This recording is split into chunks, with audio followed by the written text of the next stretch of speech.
केंद्रीय शिक्षा मंत्री धर्मेंद्र प्रधान इन दिनों ओडिशा दौरे पर है। इस दौरान उन्होंने पूरी स्थिति भगवान जगन्नाथ के मंदिर जाकर माथा टेका। धर्मेंद्र प्रधान ने भगवान जगन्नाथ की विधिवत पूजा अर्चना की। इसके बाद वे भगवान जगन्नाथ की मंगल आरती में शामिल हुए। आपको बता दें कि कार्तिक माह में भगवान जगन्नाथ की विशेष पूजा का प्रावधान है। इस महीने भगवान 4 माह की योग निद्रा के बाद जागते हैं और इसके बाद जगन्नाथ मंदिर में भगवान की पहली आरती होती है।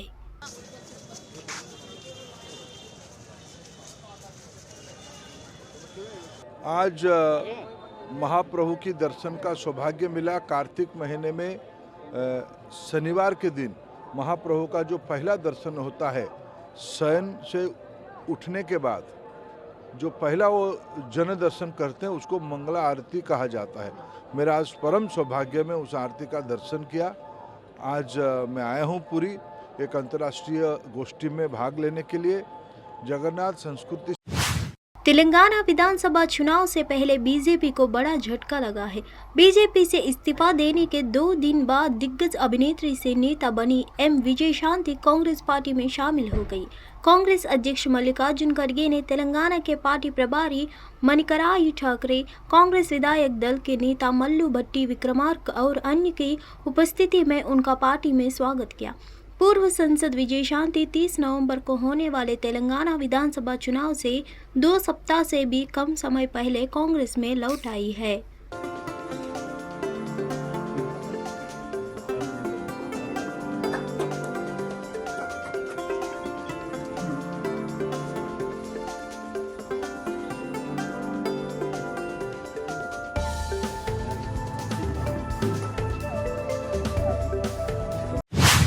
झारखंड के गिरिडीह जिले में एक भीषण सड़क हादसे में 2 बच्चे सहित 5 लोगों की जान चली गई है।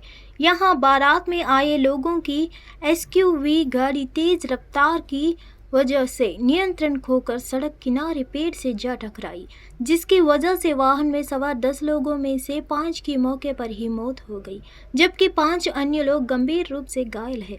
पुलिस ने बताया है कि यह दुर्घटना मुफस्सिल थाना क्षेत्र के बागमारा में हुई। लोक आस्था के महापर्व छठ को लेकर पटना सहित पूरा बिहार भगवान भास्कर की भक्ति में सराबोर हो गया है। 4 दिवसीय इस अनुष्ठान के दूसरे दिन व्रतधारी करना करेंगे। छठ पूजा के अवसर पर भक्तों ने बिहार के पटना के दीघा घाट पर गंगा नदी में डुबकी लगाई। छठ पर्व को लेकर पूरा बिहार भक्तिमय हो गया है। मुडल्लों से लेकर गंगा तटों तक यानी पूरे इलाके में छठ पूजा के पारंपरिक गीत गूंज रहे हैं। राजधानी पटना की सभी सड़कें पूरी तरह सज गई है, जबकि गंगा घाटों में सुरक्षा की पुख्ता व्यवस्था की है। विश्व कप में भारत को विजेता देखने की ख्वाहिश हर भारतीय के दिलों में है। इसके लिए देश में कई तरह के धार्मिक कार्यक्रमों का भी आयोजन किया जा रहा है। उत्तर प्रदेश के प्रयागराज में ट्रांसजेंडर समुदाय के सदस्यों ने विश्व कप फाइनल में टीम इंडिया की जीत के लिए विशेष पूजा की। इस दौरान टीम इंडिया के सदस्यों की फोटो हाथ में लिए इन लोगों ने पूजा अर्चना की। इस दौरान शंख बजाया गया और आरती की गई। ढोल बजाकर इन लोगों ने अपनी खुशी का इजहार भी किया। उत्तराखंड के उत्तरकाशी में बरकोट सुरंग के मलबे में फंसे 40 लोगों को अब भी नई जिंदगी मिलने का इंतजार है।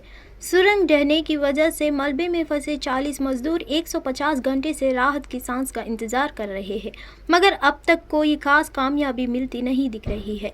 उन सभी श्रमिकों को सुरक्षित बाहर निकालने की कोशिश युद्ध स्तर पर जारी है, मगर बार बार आ रही बाधाओं ने मुसीबत खड़ी कर दी है। दरअसल सुरंग में फंसे 40 मजदूरों को बचाने के लिए एक बड़ी कवायद की जा रही है। कल शाम अचानक खटखटाने की आवाज़ सुनने के बाद बचाव अभियान रुक गया और ड्रिलिंग मशीन में खराबी आ गई, मगर अब वायुसेना C-130 हरक्यूलिस सैन्य विमान पर इंदौर से दूसरी मशीन ला रही है और इसके पहुंचते ही बोरिंग का काम फिर शुरू हो जाएगा। दिल्ली में बढ़ते प्रदूषण स्तर के बीच राजधानी वासियों के लिए एक राहत भरी खबर सामने आई है। दिल्ली में बह रही हवाओं की गति ने थोड़ी तेज पकड़ी है, जिसकी बदौलत प्रदूषण के स्तर में थोड़ी कमी आई है। दिल्ली के पर्यावरण मंत्री गोपाल राय ने अपनी प्रेस कॉन्फ्रेंस में बताया, दिल्ली में अब हवा की गति थोड़ी बदली रही है और चीज़ों में सुधार देखा जा रहा है। आज प्रदूषण का स्तर लगभग 100 अंक नीचे आ गया है। दिल्ली के लिए ये एक सकारात्मक संकेत दिख रहा है। हमें उम्मीद है कि इसमें आगे और सुधार होगा। अपने तीसरे विश्व कप खिताब पर नजरें गड़ाए भारत 19 नवंबर को विश्व कप फाइनल में ऑस्ट्रेलिया से भिड़ेगा। यह मैच अहमदाबाद के नरेंद्र मोदी स्टेडियम में खेला जाएगा। हजारों क्रिकेट प्रशंसकों की उपस्थिति के साथ इस ऐतिहासिक मौके का गवाह बनने के लिए पीएम मोदी और ऑस्ट्रेलिया के डिप्टी पीएम रिचर्ड मार्लस अहमदाबाद में होने वाले मैच में शामिल हो गए।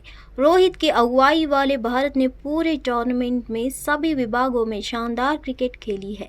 भारत टूर्नामेंट में एकमात्र अजय टीम है और उसने रोमांचक सेमीफाइनल में न्यूजीलैंड को हराया।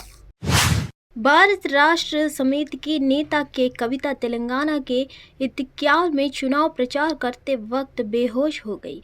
वह आगामी विधानसभा चुनाव के लिए होने वाले मतदान से पहले अपनी पार्टी के उम्मीदवार के लिए प्रचार कर रही थी।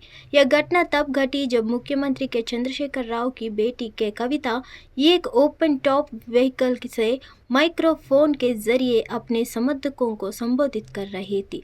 लोगों को संबोधित करने के बाद वह जैसे ही पलटी वही गिर पड़ी। घटना को लेकर कविता की टीम ने एक बयान जारी किया है। इसमें कहा गया कि डिहाइड्रेशन के कारण उनकी तबीयत खराब हो गई थी और थोड़ी देर बाद अभियान फिर से शुरू कर दिया गया। राजस्थान के मुख्यमंत्री अशोक गहलोत ने एक बार फिर बीजेपी पर हमला बोला। उन्होंने राजस्थान में बीजेपी की हालात को लेकर निशाना साधा। उन्होंने कहा कि विपक्ष का काम सरकार की आलोचना या फिर उनकी गलतियां बताना होता है, लेकिन राजस्थान में बीजेपी कई मुद्दों पर चूक गई है। राजस्थान के सीएम अशोक गहलोत ने कहा कि बीजेपी की इतनी बुरी स्थिति कभी नहीं हुई। जब सरकार चलती है तो हम नीतियां या कानून बनाते हैं और विपक्ष की जिम्मेदारी आलोचना करना या गलतियां बताना होता है।